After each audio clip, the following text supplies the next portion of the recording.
Good morning, students. Today I am going to explain you chapter 14 of your English grammar, that is prepositions. So students, what are prepositions? Here we will read the define of preposition. यहाँ पे हम define read करेंगे preposition की, जिससे हमें समझ में आ जाएगा कि preposition क्या होता है. A preposition is a word which is placed before a noun or a pronoun to show its relation with something else in the sentence. क्या होता है preposition? वो noun के पहले लगता है या फिर pronoun के पहले लगता है. क्यों लगता है वो पहले? ताकि वो उसकी रिलेशनशिप शो कर पाए something else in the sentence, कि नाउन का दूसरे सेंटेंस के साथ क्या रिलेशन है या प्रोनाउन का. Okay students, here are some examples of prepositions: on, under, beside, inside, outside, above, etcetera. और भी बहुत सारे होते हैं, लेकिन हम यहाँ पे यही रीड करेंगे.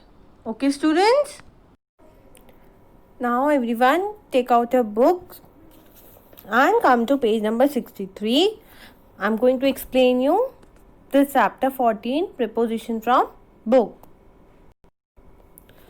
Let's begin. A preposition is a word which is placed before a noun or a pronoun and it tells us about its relation with another person or thing.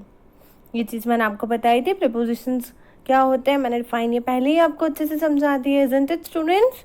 Look at the pictures and read the sentences. Now some pictures are given to you और उनके नीचे कुछ sentences दिए हैं, तो अपन pictures को देखते हुए वो sentence read करेंगे. First one, the dog is on the table. अब ये preposition हमने on लगा दिया तो इससे हमें dog का relation पता पड़ा है कि dog table के ऊपर है. dog और table का relationship पता पड़ा ना. ऐसे ही second one, the dog is under the table. अब under हमने preposition लगाया तो इससे हमें क्या पता पड़ा कि dog टेबल के नीचे है. The dog is third one, the dog is beside the table. Third में हमें बिसाइड से क्या पता पड़ा कि वो टेबल के पास है.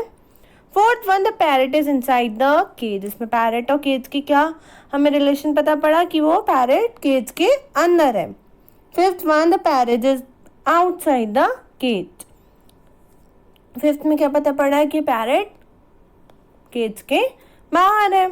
Sixth one, the parrot is above the cage. Above से हमें क्या पता पड़ रहा है कि पैरेट केज के ऊपर है.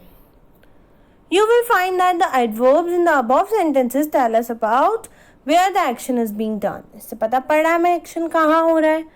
पता पड़ रहा है कि नहीं. In these sentences the words on, under, beside, inside, outside and above are preposition. इनमें ये सब वर्ड्स जो हैं on, under, beside, inside, outside, above, ये सारे क्या है preposition. Each of them tells us about the place और पोजीशन ऑफ अ नाउन. ये सब क्या बताते हैं हमें, प्लेस और पोजीशन नाउन की और प्रोनाउन की भी in relation to another thing. जो सेंटेंस में उसके साथ जो थिंग दी है, जैसे डॉग और टेबल की पता पड़ रही है, पैरेट और केज की पता पड़ रही है. Now read the following sentences. First one, I shall go with you. Second one, the dog walked behind him. Third one, he sat by me. Fourth one, she sat beside me. Fifth one, the sky is above us. Sixth one, he dived into the pool.